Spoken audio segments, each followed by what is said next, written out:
Ed's been around for a few years, and he knows a lot about films. And Ed is going to do a presentation on Hollywood's attempts to use pulp heroes in the motion picture medium. And then after that, we will be starting the chapter play. Spider's Web. Yeah, the Spider's Web. I'm exhausted. So, we have, again from Radio Archives, the Spider, and this is kind of appropriate for tonight since, because of Rick's presentation, Claws of the Golden Dragon. And we have 846214. Who's got that? Well, there's our lucky winner. All right. You want to go up there, Ed, on the podium? Up there? Oh, yeah, I guess I should look at it again. Yep, he's an honest man. Two honest people here. That's what Pulpfest is all about. That's one more than we had last year. Just hold it.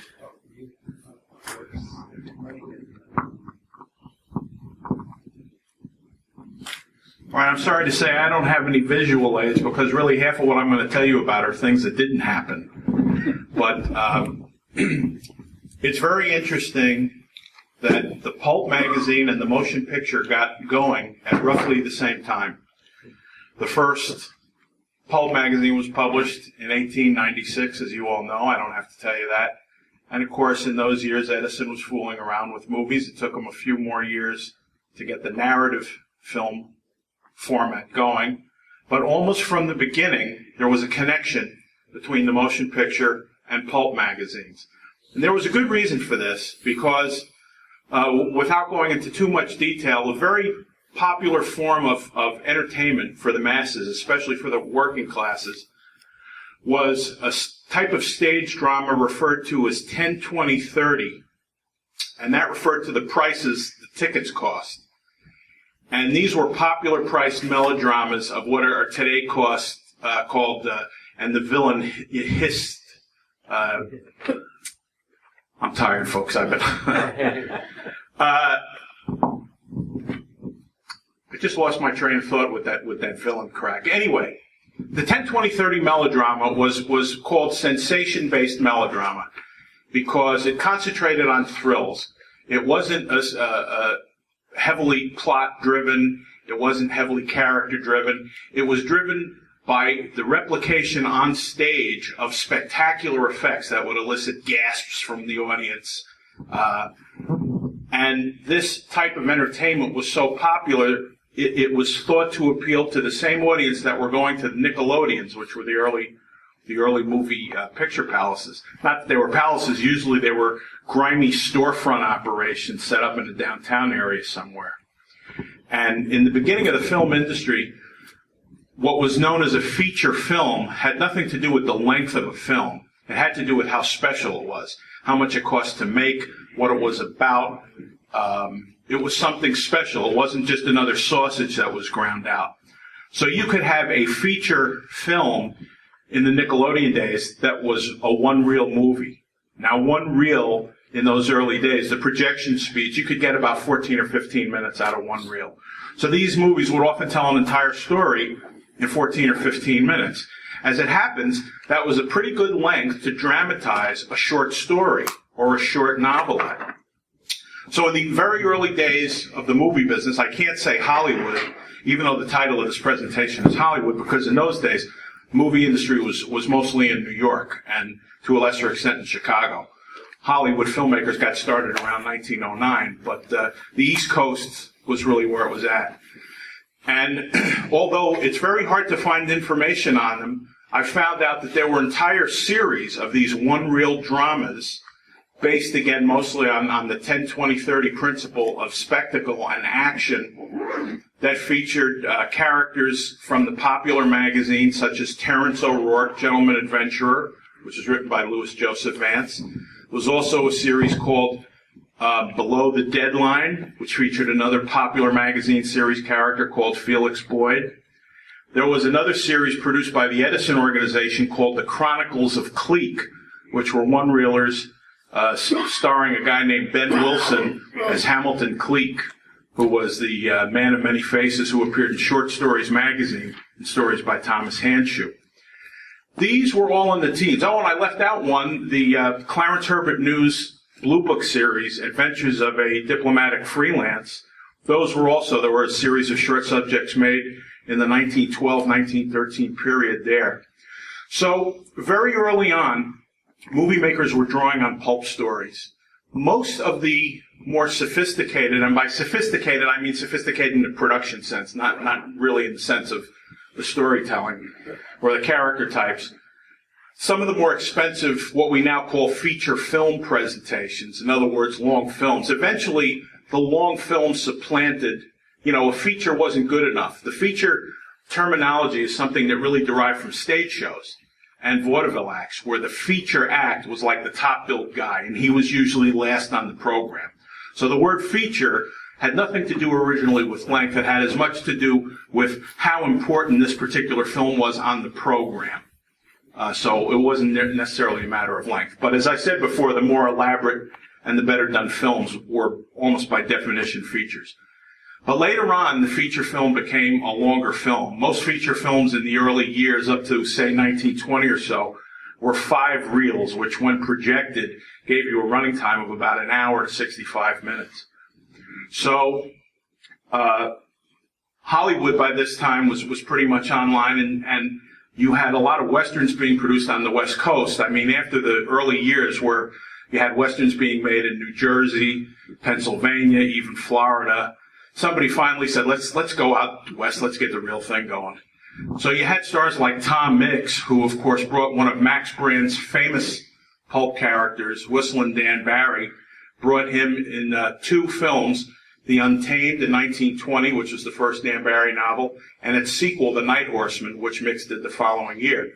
Now, up to this point, Mix was very well known. He had already appeared in hundreds of these little one-reelers that I was telling you about. He became, as the decade of the 20s wore on, he would be a powerhouse, not only an incredibly popular cowboy star, but one of the biggest box office draws in the industry. And it was his 2 films as Dan Barry that kind of catapulted him to the next level, because they were extremely well received, despite the fact that Mix was totally wrong physically for the part of Dan Barry.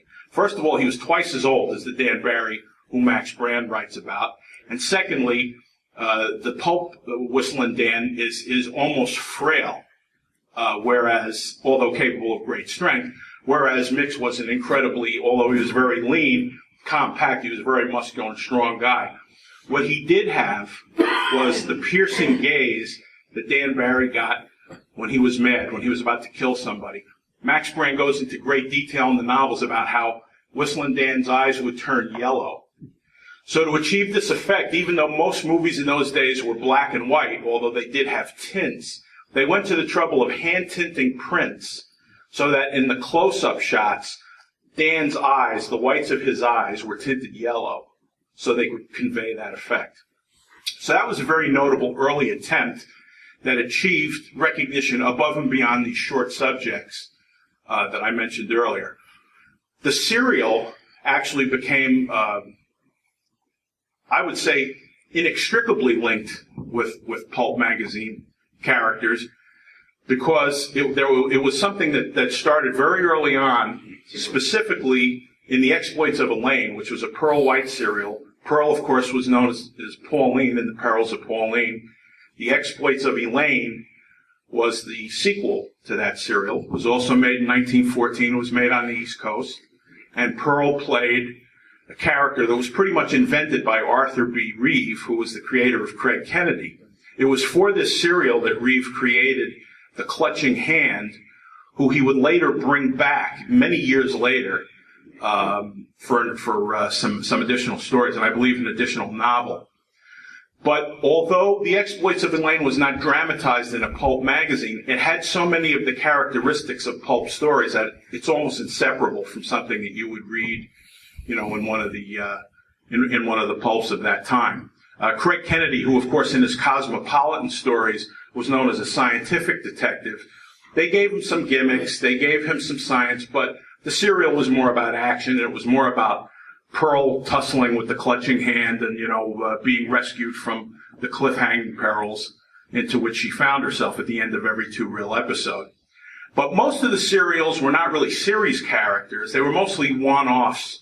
Like, for example, a 1929 effort by Universal called The Lion Man, which was a Western serial whose hero, mystery hero, wore an all-black outfit, black corduroy, which must have been pretty hot if they were shooting in California, and a wildcat head mask, which also had to be incredibly uncomfortable. That was based on an all-story weekly serial called The Strange Case of Cavendish, written by Randall Parrish. Johnson McCulley had written another all-story serial around the same time called Broadway Bab. That was adapted into a serial called Ruth of the Rockies. And it starred Ruth Rowland, who was another of the serial queens. She was kind of the second tier. She was, Pearl was up here on the top and Ruth was just below Pearl. As a matter of fact, they kept her on the payroll in case Pearl's salary demands got too excessive. They said, we'll give Ruth the big build-up, if you get too obstreperous with us. But anyway, Ruth of the Rockies was tremendously popular, and that helped catapult Rowland, who was already a star, but as a result of Ruth of the Rockies, her popularity shot up very fast. And it was around this time that screenwriters realized that rather than pay the rights to legally acquire the film rights to some of the Pulp stories, they would just plagiarize. They would just steal the best elements and characters that were similar to but not exactly like, and create a lot of things that were very pulpy in nature, but not necessarily taken from the pulps. That doesn't mean that they didn't continue to do serials based on pulp characters. And the 20s saw 4 serials based on Burroughs' Tarzan stories. There was Son of Tarzan in 1920, The Adventures of Tarzan in 1921, which was kind of a half faithful adaptation of the second Tarzan novel, Return of Tarzan, especially the closing chapters. Then later in the decade, Universal did 2 Tarzan serials, Tarzan the Mighty, which was ostensibly based on Jungle Tales of Tarzan, but had nothing to do with the book. They concocted an original story. And then finally, in 1929, Tarzan the Tiger, which despite its idiotic title, is actually a fairly faithful adaptation of Tarzan and the Jewels of Opar. And I think a very good serial of that period. So the Pulps kept churning them over, but for our purposes here, since we're talking about the Heroes Pulps, we're going to talk about the 30s things briefly before we go into the Spider. The Hollywood's first really notable attempt to get a pulp character, a popular pulp character in the serial, was called Call of the Savage. It was a 1935 Universal serial starring Noah Beery Jr. as the character Jan of the Jungle, which had appeared in an Argosy serial of the same title by Otis Adelbert Kline, who, of course, the great Burroughs imitator. This was, despite the fact that Noah Beery Jr. was, again, he was about 8 years older than the character as written in the book, and they changed the locale of the story from, I believe, India to Africa. Despite that, it's a very good serial, and it has the spirit of Kline, if it's not faithful to the letter. But that was a good try. Along the same lines, in terms of imitation Tarzan characters, Republic Pictures in 1938 did a lot better job with Hawk of the Wilderness, which was based on the William Chester serial in Blue Book magazine, published by Blue Book in 1935 and then later by, I think, Harper and Brothers in hardcover. 1938, Republic acquired that property for an actor named Herman Briggs, who was a former Olympic champion who had previously starred in a Tarzan serial called The New Adventures of Tarzan, which, as we've discussed before, we discussed this last year, that's a particular favorite of mine because I like Briggs, and it's the Tarzan that as Burroughs wrote him rather than an approximation of the Johnny Weissmuller Tarzan, which Buster Crabbe did in his Tarzan serial called Tarzan Fearless. Hawk of the Wilderness actually combined 2 novels. It combined the novel called Hawk of the Wilderness with its sequel. There are characters from one that don't appear in the other, and situations from one that's kind of grafted onto the other. But overall, it's an extremely good serial. Bricks remembered it very fondly. and it's something that's well worth seeking out. It's one of the few serials based on a pulp character that actually got an official legal release. Most of these things that survive are available as gray market or bootleg copies, whereas Republic Pictures Home Video did release Hawk of the Wilderness on VHS tape legitimately, and consequently they mastered it from a very nice print. So if you can find, there are some bootleggers that sell DVDs mastered from the VHS copies. If you can find one of those, I would recommend that very much. That's a lot of fun.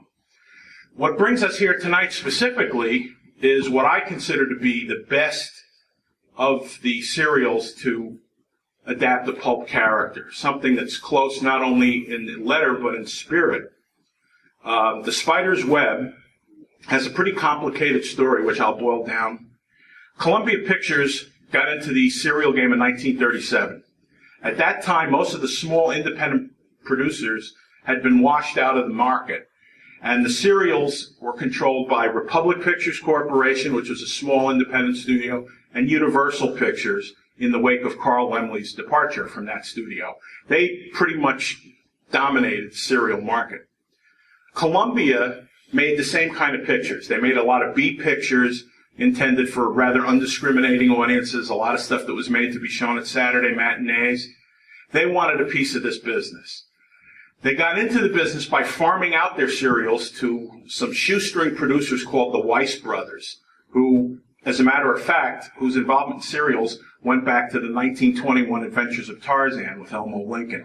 The Weisses did 3 independent serials for Columbia release. They financed them, and then Columbia reimbursed them. And they were frankly poor. So Columbia's Irving Briskin, who was the head of production, said, you know, if we're going to get in this business, if we're going to stay in this business at all, we have to do better than this.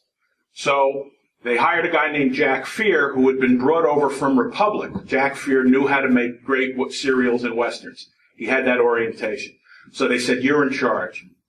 So he said, give me some properties. Give me something that's pre-sold. So then rather than making something up and hoping we can attract people to go see it, let's get some properties that have a built-in audience. So they figured out the biggest audience for serials were young kids, adolescent boys mostly. So they looked towards the Hero Pulps, and for whatever reason, they settled on the Spider. Now, you would think that given the popularity of the Shadow, they would have given the Shadow first crack. They didn't. They got the Spider. So they set about buying the rights. Now, I know that the data exists somewhere. There are checks from popular publications. I wish I knew how much they paid for the property. I know it wasn't a lot, but I can't tell you exactly what it was. But in the summer of 1938, they set about filming this serial.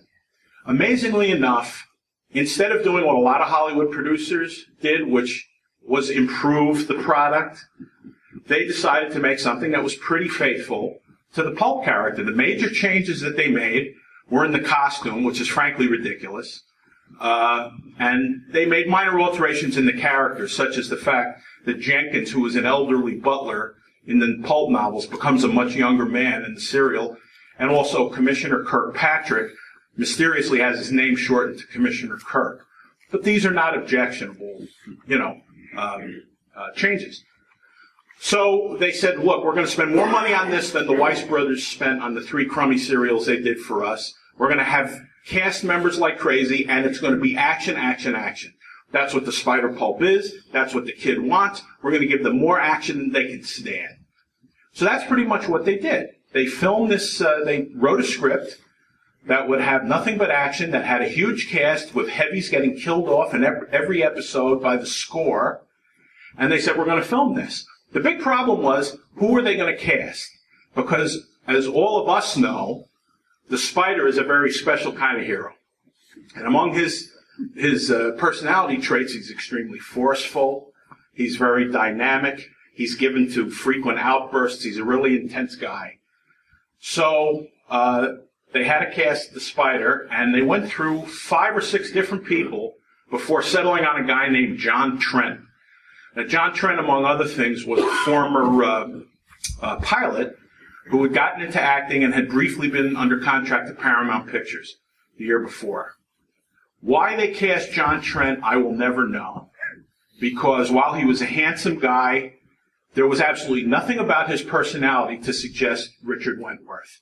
He was not a particularly dynamic screen presence. He was athletic enough, but not really somebody who could carry a lot of the running around and fighting and shooting.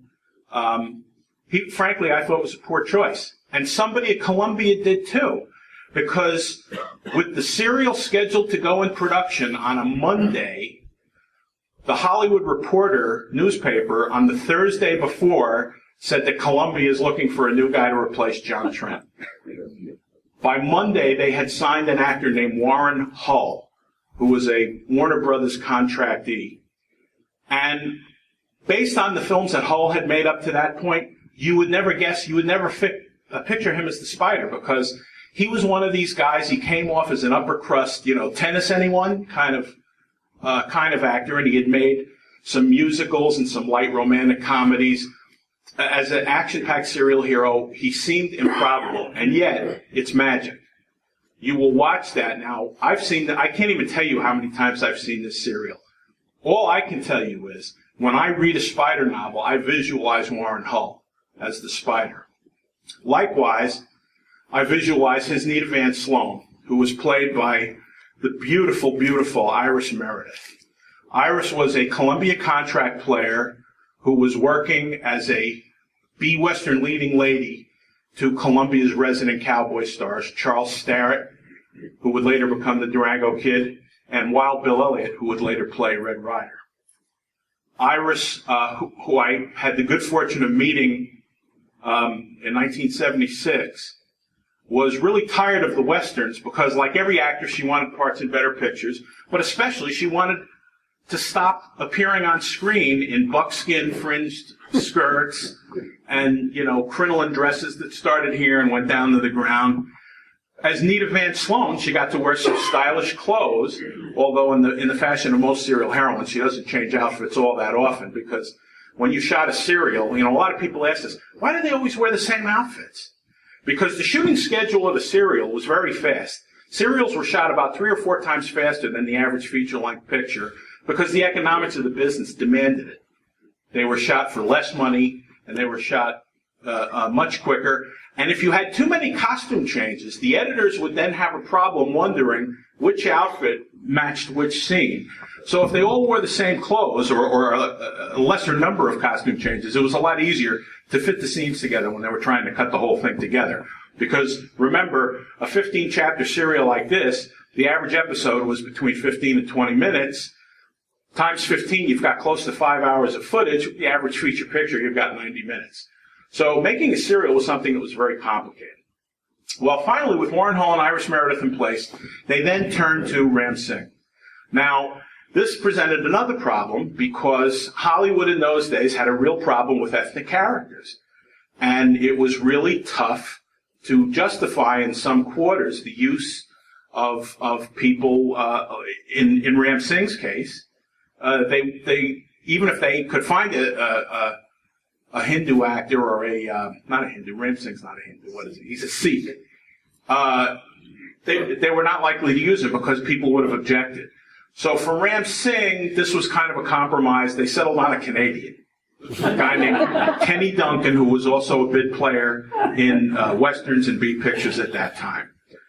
He is, he's okay for what he does, but it's really kind of tough to swallow him as a bloodthirsty Sikh when this Canadian guy with his notable accent is reading lines such as, "Dog with a pig's face, if I had my knife, I'd carve my name in your heart." It just doesn't have the same effect coming from a Canadian. And yet, it's lines like that, as goofy as they are, that help make the Spider's Web such fun. Because that's what Ram Singh would have said, and probably did say, in the novels written by Norval Page.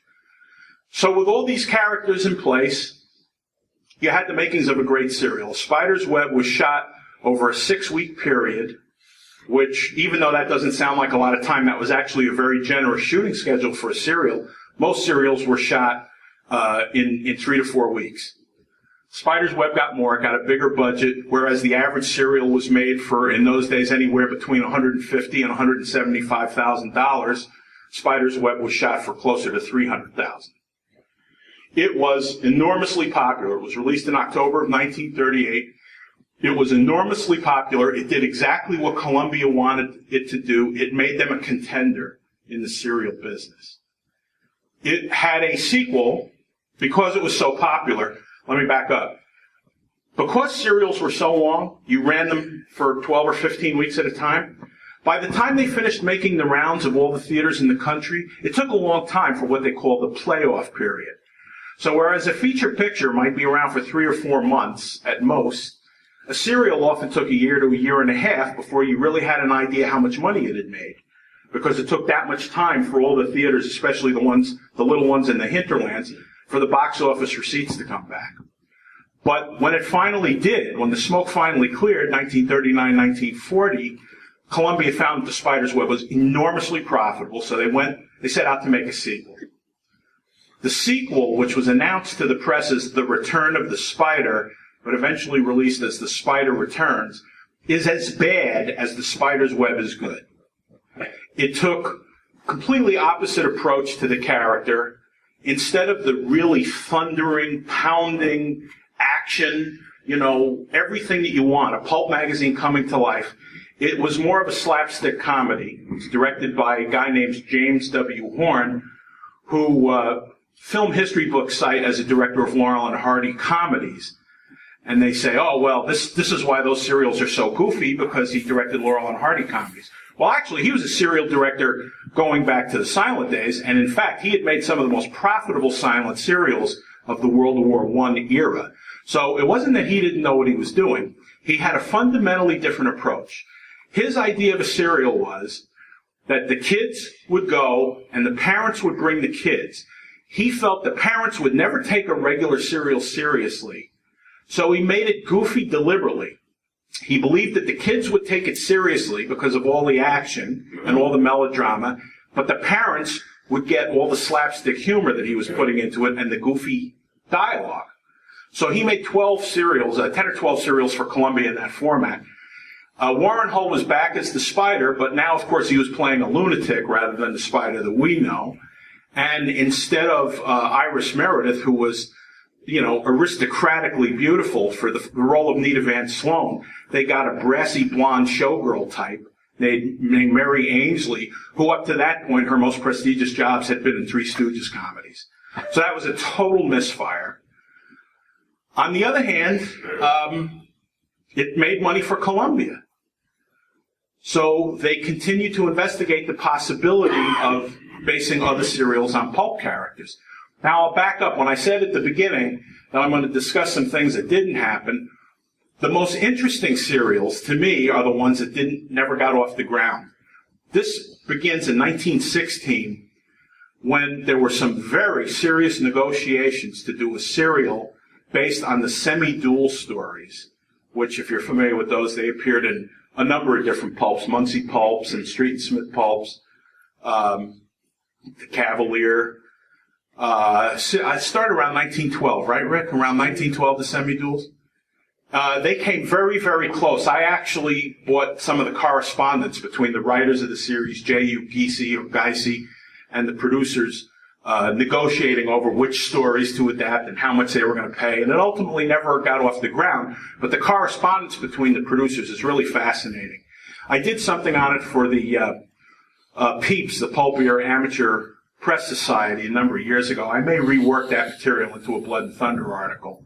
But that was one very interesting example. Another one, which I find more fascinating, in 1944, Republic Pictures, which had a reputation for making the best serial. In terms of a studio, they didn't have the resources of Universal or Columbia, but they made the best serials because they had crews that knew how to do it. They knew how to work fast. They had honed their technique so that they could crank these things out almost with machine-like precision. And their serials were the most popular in the marketplace. They were running out of ideas. They had licensed a lot of characters. They had made big money on their Dick Tracy serials. They made 4 of those in the late 30s and early 40s.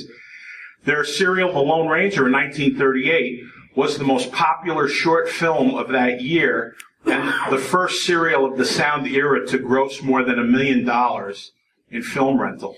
Now, you got to understand that in those days, a theater owner could get a chapter of the average serial for $5. I mean, there was some leeway. The more expensive markets paid a little more. Some of the markets paid a little less. In some cases, serial chapters were practically given away. Like if somebody had screwed up, if the distributor had screwed up somebody's feature film last week, he'd throw in a chapter, the serial will make up for it. So for a film to make $1 million in film rental in $5 increments is really quite astounding. And it's a tribute to how good Republic was that their Lone Ranger serial did that well. It won an industry award that year.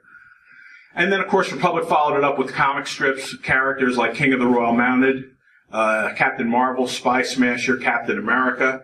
But in May of 1944, having kind of exhausted all the properties that they had already licensed, they went to Street and Smith and entered into serious negotiations to do serials based on Doc Savage and Nick Carter. So there are letters that flew back and forth. Those letters exist. It finally came down to Street and Smith wanted $3,000 for the rights to Nick Carter and $6,000 for the rights to Doc Savage, which they clearly felt was the more important of the two properties. I find that interesting inasmuch as by this time Doc is in the digest phase. He's not quite the powerhouse that he is of the 30s. So I'm kind of surprised that Street and Smith held out for that much money. Finally, Republic said, this is just too much. Also, Street and Smith wanted editorial control. In other words, they wanted script approval because they knew that Republic had a history of tampering with properties, such as unmasking the Lone Ranger at the end of the Lone Ranger serial, which had George Trendle in a tizzy, and having Captain Marvel lose his powers at the end of the final chapter.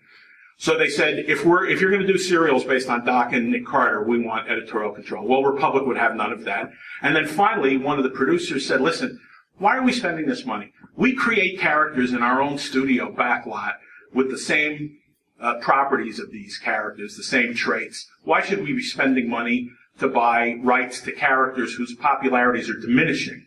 That if they weren't going up at that point, they were on the downswing. The final one I'm going to mention, because we're probably running real late already, there is a persistent rumor that when Columbia negotiated with Popular Publications to get the screen rights to The Spider, that they got the rights to G8 and his Battle Aces at the same time. Right after The Spider's Web, Columbia made a serial called Flying G-Men, which, if anything, resembles the Black Hawk comic strip more than G8. But suppose that there are sources that report that G8 was originally considered, and that somebody said it's too late to be doing serials based on World War I characters and heroes. People want something fresh or something up to date. I happen to believe that's true. I mean, the cycle of World War I aviation films that kind of peaked in the late 20s and early 30s, that was really pretty much kind of exhausted. And in 1938, you had Errol Flynn's Dawn Patrol, which was about that period. But the cycle of World War I aviation pictures had pretty much played itself out. So they came up with Flying G-Men, the hero of which was called the Black Falcon. Now, I don't know if you can come closer to being a pulp without actually being a pulp than the Black Falcon does. What happens is the Flying G-Men are 4 guys. One of them is killed off in Chapter 1, and the 3 guys decide to get together and avenge him, and at the same time unmask the villain, who's known as the Professor. They say, look, you know, they will know who we are. They'll track us down and kill us. We have to create a character and disguise ourselves so that we can act independently. So you had the Black Falcon, who was dressed up very much like Black Hawk, and he had 2 aides. His 2 aides were dressed all in white. They all had full face masks. They all flew planes. The plane had a Falcon insignia on the side, which looked exactly like the Black Hawk trademark. They came up with that. It was quite successful, but they had to make a concession based on the Spider serial. You know, having read Spider Pulps, that he is an incredibly violent hero. He kills heavies by the dozens.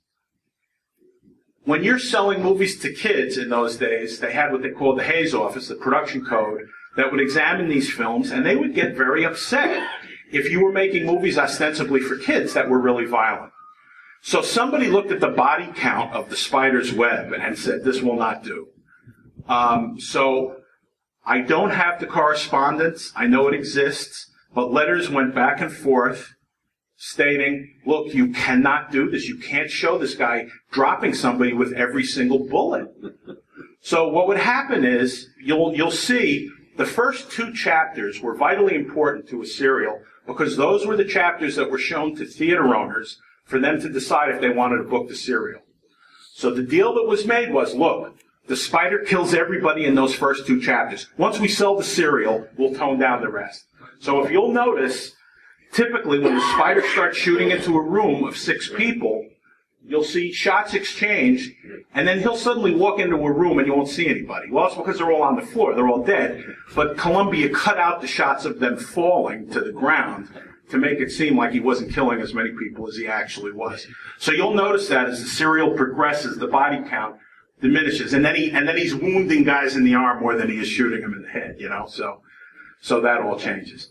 I'm not sure what else I can tell you about the spider's web right now, and I know we're running late, so I think we're going to hook up. I've got Martin. Are you here? We're going to hook this up. Just give me 2 minutes. If you have to take a little break, now's the time to do it, and then we're going to go right into chapters 1 through 5 of the spider's web. I would say that if you're tired and you don't know if you're going to make all 5 chapters, at least stay through chapter 1. It's a half-hour chapter. It has more action in 30 minutes than most 90-minute movies you'll ever see.